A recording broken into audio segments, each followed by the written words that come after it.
So first of all, sorry for the scuffed setup. This is the easiest way I could do it. I can't really be fucked doing it another way. Number two, this is going to be a pretty simplified explanation of boarding physics and just like how you collide with an actual surf ramp in general.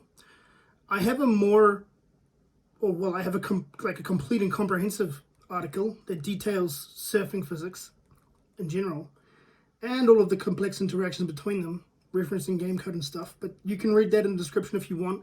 This video is just going to be a real simple explanation of some concepts, misconceptions, and what happens when you board a ramp, how to get a good board, how to get a bad board.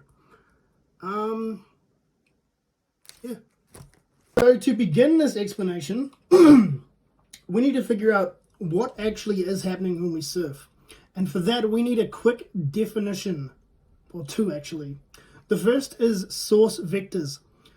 A source engine vector is different from a conventional vector in C++, for example. It is geometric and it represents a line with a direction and a length or a magnitude. So whenever I'm talking about a vector, I'm actually talking about a source vector, which is a bit different than an actual vector. Anyway, each source vector has three ordinates: x, y, z. X represents forward/backward, y represents left/right, and z represents up/down. These are used for all things from entity positions, movement speed, everything. Some things to note about a source vector is that it does not rotate, and it is world axis aligned. There are some conditions where it's not world axis aligned, like for V physics prop interactions, but they're not relevant here, so we're not going to cover it. So just assume any type of vector I'm talking about here is world axis aligned and it does not rotate by itself. Next, we need to talk about surface normals. So a surface normal, it's like a vector that is perpendicular to a surface at any given point. Like our other vectors, it has an x, y, and a z component, but the only one we are concerned about is the z. These two are irrelevant for surfing. So we're going to focus on that. What does this mean, first of all? The z component of the surface normal vector is how much the surface is pointing up or down, right? So if we have a 1.0 surface normal, z, we'll just call it a slope for now. If we have a 1.0 slope, that means it's going to be a floor. If we have a 0.0 slope, that means it's going to be a wall. So a player can walk on 0.7 to 1.0 or 0.8 to 1.0, but this is walkable ground.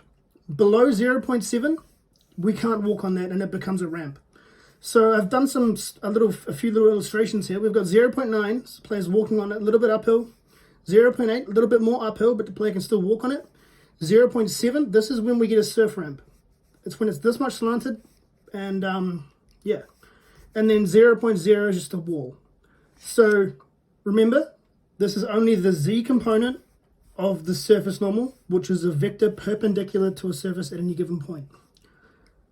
And this is all we need for surfing. This means a player is always going to be considered in the air, and they're always going to be frictionless while surfing. Next up, we have velocity. So velocity is a vector that contains the player's speed and direction. For surfers, you might be familiar with the term velocity, units, speed, whatever, but it's different.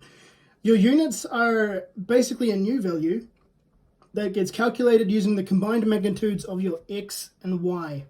So your horizontal components of your velocity to determine the speed. It's useful for a heads-up display, a HUD, for a surf timer, but it removes this z component of your velocity. And this is pretty relevant to boarding because this, how much of this is translated into this is pretty much how much speed you gain from a good board. I could explain that better, but yeah. So your velocity vector is your speed and direction in a 3D space.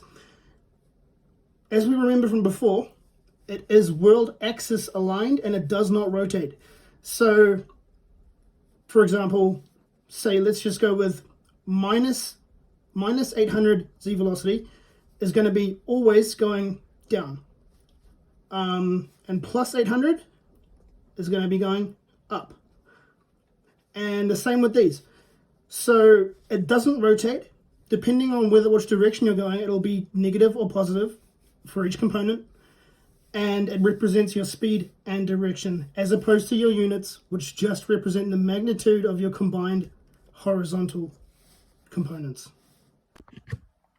So, tying it all together, there are three main fundamentals in surfing: air movement, which we're not going to cover, gravity, which we're not going to cover, and clip velocity, which is relevant to boarding. So what clip velocity does is it's a function that wants to make your velocity parallel to the surface that you basically collided with, right?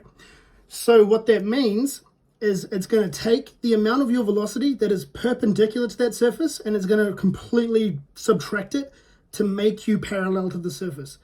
So, for example here, we've got two different boards. We've got a player who's coming down directly on top of the ramp. He's going to board it, and he's going to hit his clip velocity here, right? It's going to subtract whatever negative z velocity he had, which is what you want to convert into the xy, remember? And it's going to subtract that to make his velocity point in this direction, to make him parallel to the surface normal. So it's going to subtract velocity at whatever angle this is to get to this. So he's going to end up with less speed, despite boarding it at the spine, less speed than this, for example, where the player's velocity vector is already aligned with the surface normal of the ramp. So that way, when you clip it, there's no perpendicular velocity to subtract. All of that z velocity that you're coming down is just going to be resolved into xy along the ramp. And that's it.